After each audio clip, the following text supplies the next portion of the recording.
বৈ যায় কদম্বৰ তলে হে যমুনা বৈ যায় কদম্বৰ তলে। বন্দুক ধৰা এই কঠোৰ হাতখন যেতিয়া বাঁহীটো লয় তেতিয়া কোমল হৈ পৰে।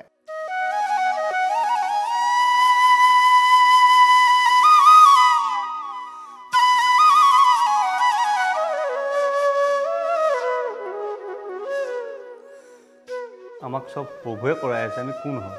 তো আমি মোৰ বুলি ক'বলগীয়া বা খং কৰিবলগীয়া কাৰোবাৰ ওপৰত মোৰ কি অধিকাৰ আছে? কিন্তু এইটো নহয় যে মোক কোনোবাই মোৰ ভনী এজনী বা কাৰোবাক অপমান কৰি আছে, বলৎকাৰ কৰি আছে, মই চাই থকা বিধেও নহয় মানে। তেওঁ কাৰণে ভীষ্ম পিতামহে দ্ৰৌপদীক চাই আছিলে, সেই সময়ত যদি ভীষ্ম পিতামহে যদি সেই সময়ত মাত দিলে হয় আজি তেখেতে বানৰ সজ্জাত শুবলগীয়া নহ'ল হয়। যমুনা বাঢ়িছে ফেনে ফুটুকাৰে কুলে নাৰায়ণক তুলিব সুদেৱে লৈ যায় নন্দৰ ঘৰে বৈ যায় কদম্বৰ তলে।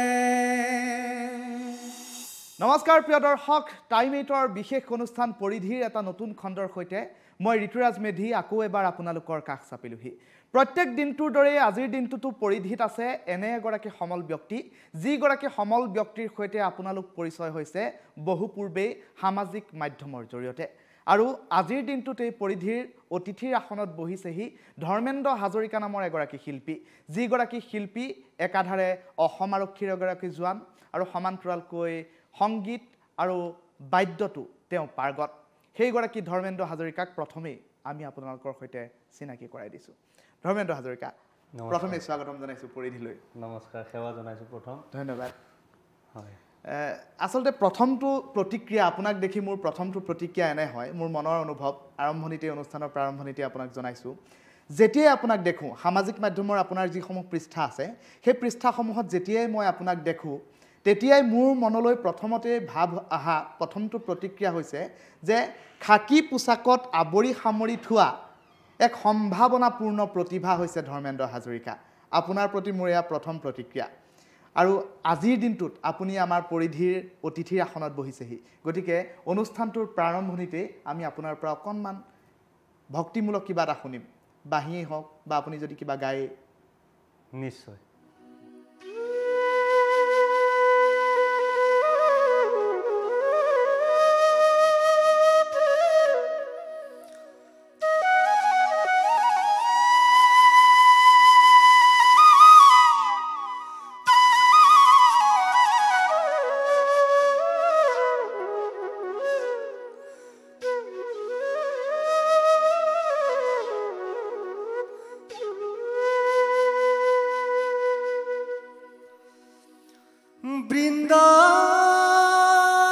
বৃন্দাবনৰ মাজে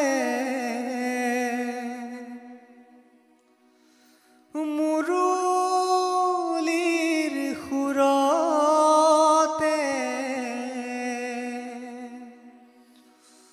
ফুলে পাহি মেলি আছে কুলু কুলু কৰি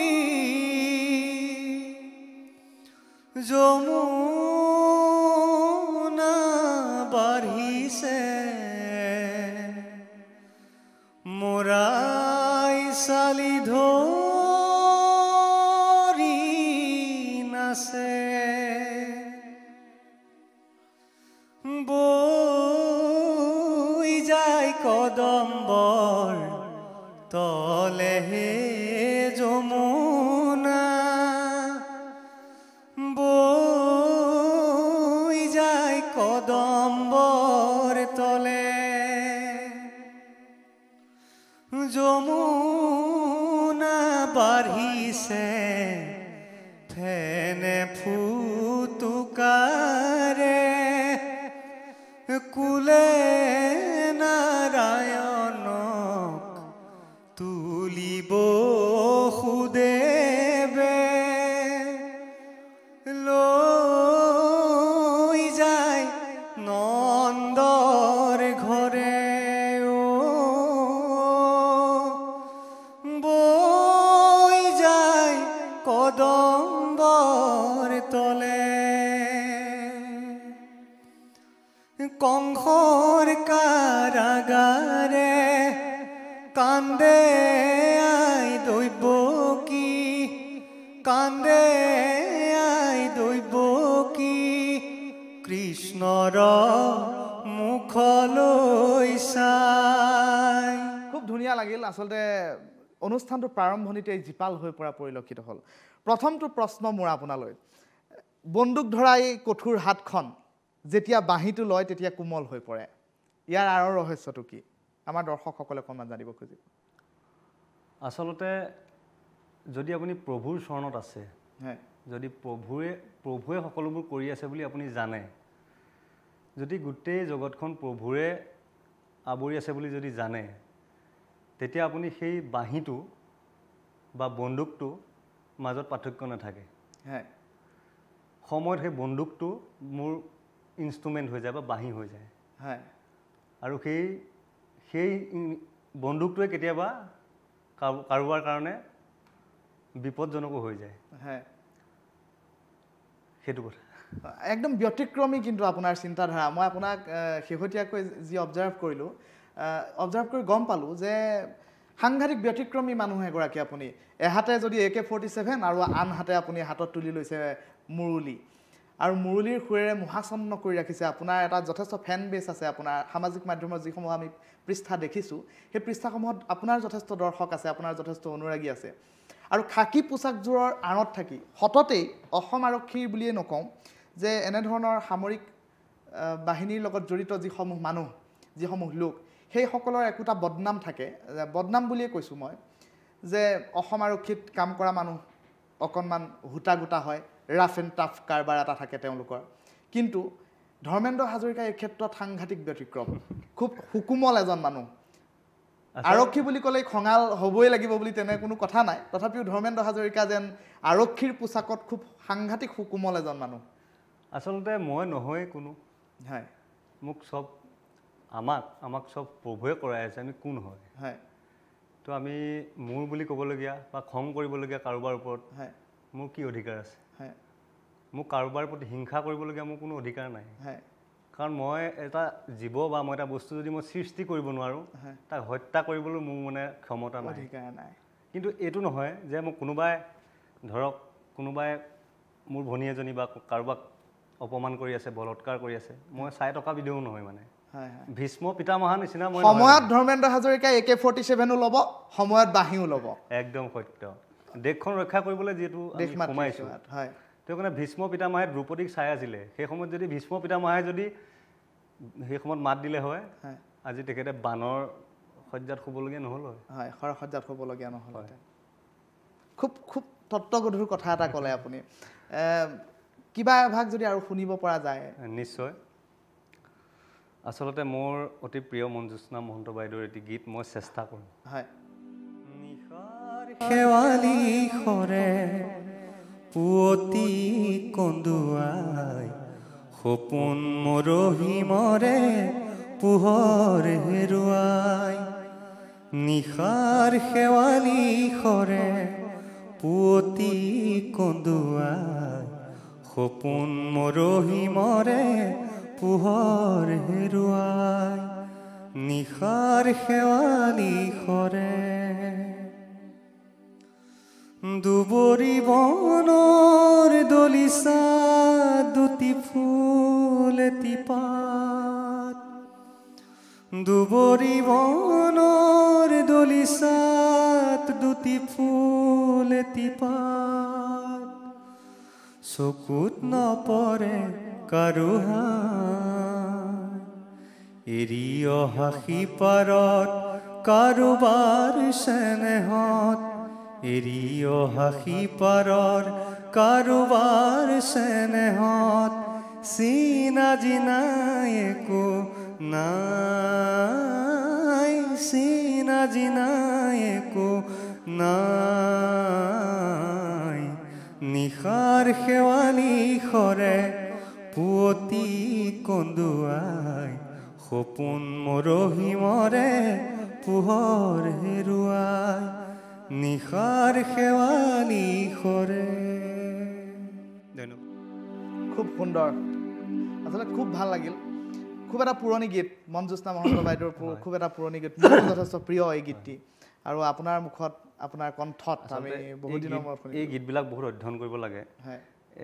ভাল লগা গীতবিলাক মানে গাই ভাল পাওঁ ভুল হৈছে ইয়াত মই নিজে গম পাইছোঁ কিন্তু হ'লেও চেষ্টা কৰিছোঁ চৰ্চা এটা চলি আছে হয় হয় তাৰ মাজতে যদি মই সুধোঁ অসম আৰক্ষীত কৰ্মৰত বহু লোক আছে বহু জোৱান আছে বহু বিষয়া আছে অসম আৰক্ষীত কৰ্মৰত বা অন্যান্য কৰ্মসংস্থাপনত কৰ্মৰত যিসকল লোক আছে তেখেতসকলে যেতিয়া বন্ধ পায় তেখেতসকলে যেতিয়া সপ্তাহটোৰ মূৰত এদিন বন্ধ পায় সেই বন্ধৰ দিনটোত পৰিয়ালৰ লগত কটাবলৈ খোজে বা ক'ৰবাত পিকনিক খাবলৈ যায় ক'ৰবাত ফুৰিবলৈ যায় তেনেধৰণৰ এইটো সহজাত অভিব্যক্তি বা সহজাত প্ৰবৃত্তি কিন্তু ধৰ্মেন্দ্ৰ হাজৰিকা এই ক্ষেত্ৰত ব্যতিক্ৰম বুলি আমি শুনিছোঁ যদিহে ধৰ্মেন্দ্ৰ হাজৰিকাই সপ্তাহৰ মূৰত এদিন বন্ধ পায় বা উইক অফ পায় তেতিয়া ধৰ্মেন্দ্ৰ হাজৰিকাই ক'ৰবাত ভাগৱত পঢ়িবলৈ যায় ক'ৰবাত ভাগৱত পাঠ কৰিবলৈ যায় ক'ৰবাত হৰিনাম কীৰ্তন কৰিবলৈ যায় এইটো কিমান দূৰ সত্য সত্য গোটেইখিনিয়ে সত্য আপুনি সত্য কথাই শুনিছে য'ত শুনিছে আচলতে সেইটোৱে প্ৰভুৰ কৰ্মবিলাক কৰি ভাল পাওঁ লগতে ঘৰৰ পৰিয়ালটো লাগিবই ঘৰৰ পৰিয়ালৰ কথা চিন্তা কৰিবই লাগিব যিহেতু সাংসাৰিক জীৱন এটাত আমি আছোঁ তো সেইকাৰণে আচলতে পৰিয়ালৰ কথা পৰিয়ালৰ সংসাৰ চলাই পেলাই ভক্তি কৰাটোহে আচল ভক্তি আপুনি সন্ন্যাস হৈ ক'ৰবাত গৈ আপুনি প্ৰভুক পাবৰ কাৰণে সন্ন্যাস হৈ যাবৰ কোনো প্ৰয়োজনে নাই হয় আমি যিমান দূৰ অধ্যয়ন কৰিছোঁ আপোনাৰ বিষয়ে আমি এই অনুষ্ঠানটো সম্প্ৰচাৰ কৰাৰ পূৰ্বে আপোনাক ইয়ালৈ নিমন্ত্ৰণ কৰাৰ পূৰ্বে আপোনাৰ সম্বন্ধে কিছু কথা আমি জানিবলগীয়া হয় আৰু আমাৰ পৰিধিৰ এই অনুষ্ঠানটোৰ এটা বৈশিষ্ট্য হৈছে যে কোনো কাহানিও কেতিয়াও কোনো অনুষ্ঠানত আপুনি নোকোৱা কথা ইয়াত যাতে আমি উলিয়াব পাৰোঁ তাৰ বাবে এটা প্ৰচেষ্টা থাকে তাৰ বাবেও আমাৰ এক সংগ্ৰাম থাকে আমি যিমান দূৰ আপোনাৰ সন্দৰ্ভত অধ্যয়ন কৰিলোঁ সেই অধ্যয়নৰ পৰা আমি জানিছোঁ আপুনি সম্পূৰ্ণ এগৰাকী শাকাহাৰী মানুহ হয় মাছ মাংস আৰু অন্যান্য ব্যঞ্জন আপুনি ভক্ষণ নকৰে আপুনি পিঁয়াজ আৰু নহৰু সেৱন নকৰে যিহেতু আপুনি অসম আৰক্ষীৰ লগত জড়িত এগৰাকী ব্যক্তি আপুনি পাহাৰে ভৈয়ামে যাবলগীয়া হয় তেতিয়া আপোনাৰ অসুবিধা নহয়নে বৰ্তমানলৈকে একো অসুবিধা হোৱা নাই হ'লে প্ৰভুৱে কৰিব যি কৰে মই কোন কৰিবলৈ খাব খোৱালে খাম নিদিলে নাখাওঁ অত্যন্ত আধ্যাত্মিক ঈশ্বৰ বিশ্বাসী মানুহ ধৰ্মেন্দ্ৰ হাজৰিকা আৰু যাৰ বাবে ঈশ্বৰ গুণানুকীৰ্তনত জড়িত হৈ থাকে আৰু অসম আৰক্ষীক আপুনি সমৃদ্ধ কৰি আছে বুলিও আমি ভাবোঁ আমি অনুভৱ কৰোঁ ব্যক্তিগতভাৱে যে অসম আৰক্ষীত এনেধৰণৰ শিল্পীৰো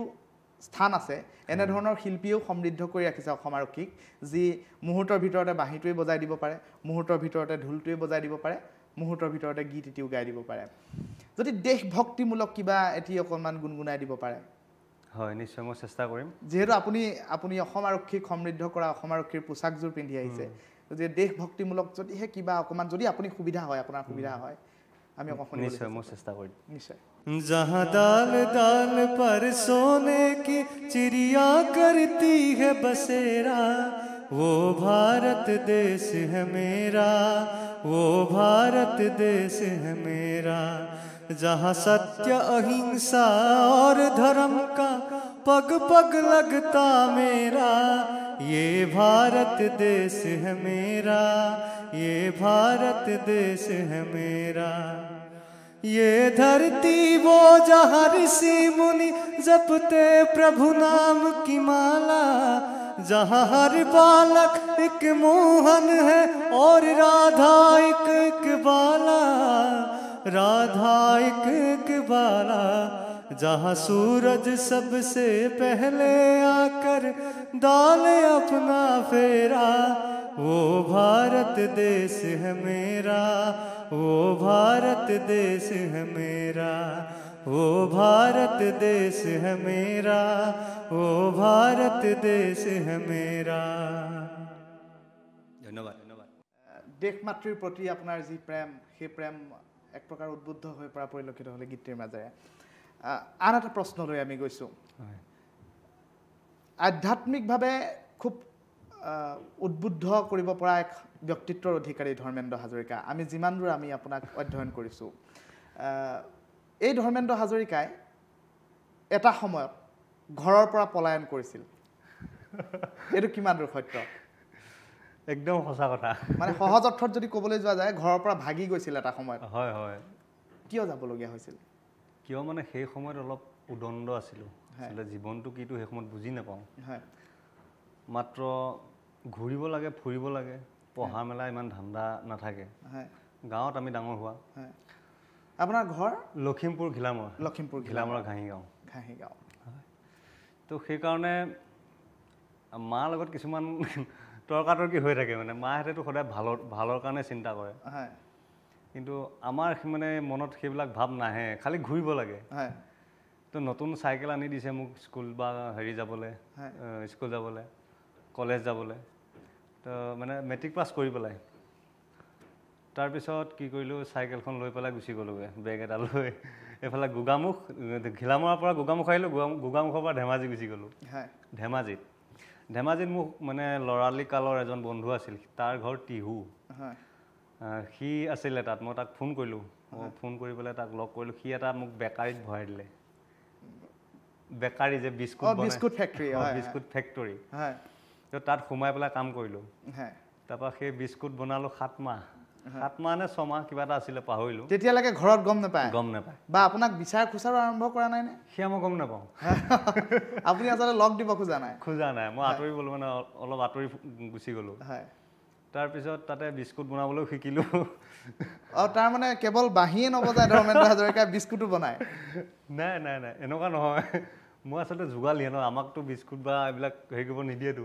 আটা মাৰিব দিব বা ময়দা মাৰিব দিব বা এইবিলাক পাতাবিলাক চাফা কৰিব লাগিব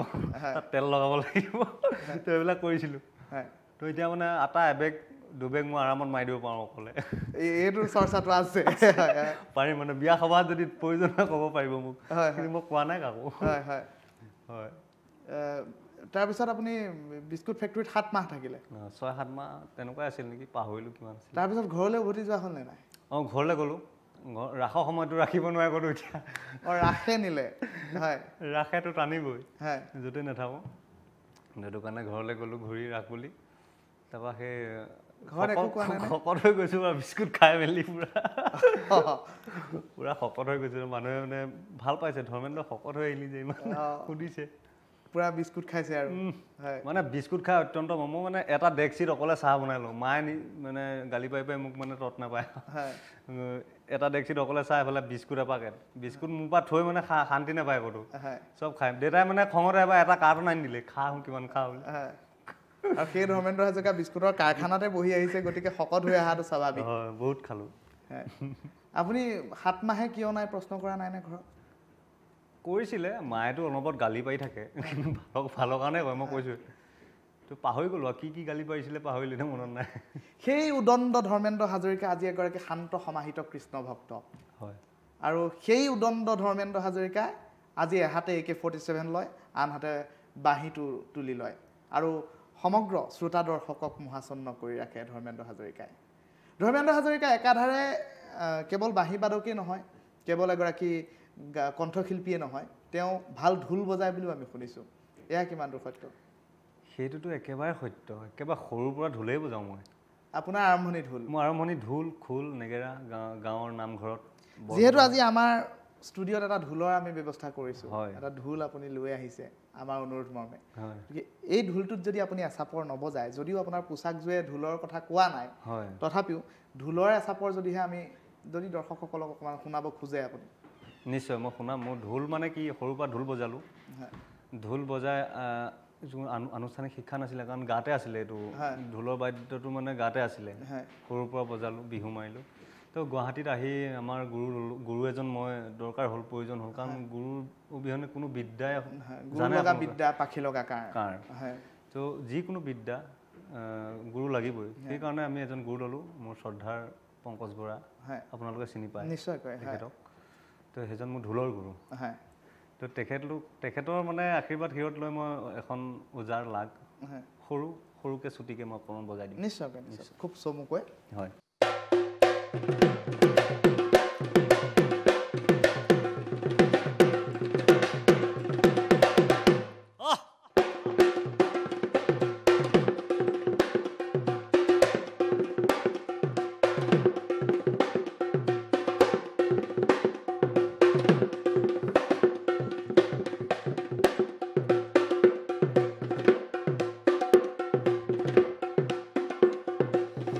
জয়তু ধুল সংস্কৃতি অসমীয়াৰ কলা কৃষ্টি জয়তু ধুল সংস্কৃতি অসমীয়াৰ কলা কৃষ্টি নাযাবা নাযাবা পাহৰি নাযাবা নাযাবা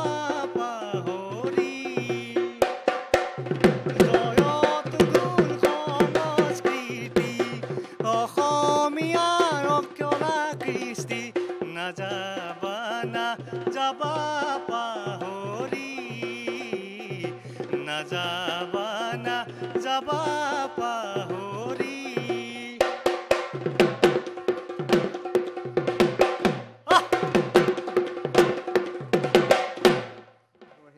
বঢ়িয়া ধন্যবাদ খুব ভাল লাগিল আচলতে বহাগ অনুভৱ এটা দি দিলে আপুনি আমি যিমান দূৰ জানো বহুকেইটা গীত ইতিমধ্যেই ধৰ্মেন্দ্ৰ হাজৰিকাই বাণীবদ্ধ কৰিছে ৰাইজলৈ এৰি দিছে ইউটিউবৰ মাধ্যমেৰে হওক বা অন্যান্য এলবামৰ মাধ্যমেৰে হওক আৰু কিবা নতুন পৰিকল্পনা আছে নেকি ধৰ্মেন্দ্ৰ হাজৰিকাৰ হয় নতুন পৰিকল্পনা কৰি আছোঁ আচলতে ভাল গীত গাবৰ কাৰণে মানে চেষ্টা কৰি আছোঁ ভাল গীত হয় কিন্তু এতিয়ালৈকে ধৰক শিকি থকাত বেছি গুৰুত্ব দি থকা হৈছে মানে গীতৰ লগত ইমান এটা হেৰি কৰা নাই কিন্তু শিকি থকাত মানে বেছি গুৰুত্ব দি থকা হৈছে আপুনি চৰ্চা অব্যাহত ৰাখক আমাৰ শুভকামনা সদায় থাকিব শেষত আমি অনুষ্ঠান সামৰিব লাগিব আমাৰ সময় কমি আহিছে অকণমান যদিহে ঈশ্বৰৰ গুণানুকীৰ্তন হৈ যায় হয় ভাল লাগিব শ্ৰীকৃষ্ণয় বাসুদেৱয় দৈৱকী নন্দনায় নন্দ গোপকুমারায়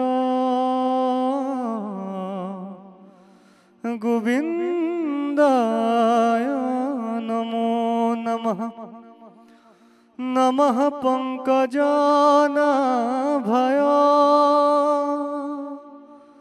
নমঃ পঙ্কজমালিনে নমঃ পঙ্কজ নেত্রায় নমস্তে পঙ্কজংঘ্রয়ে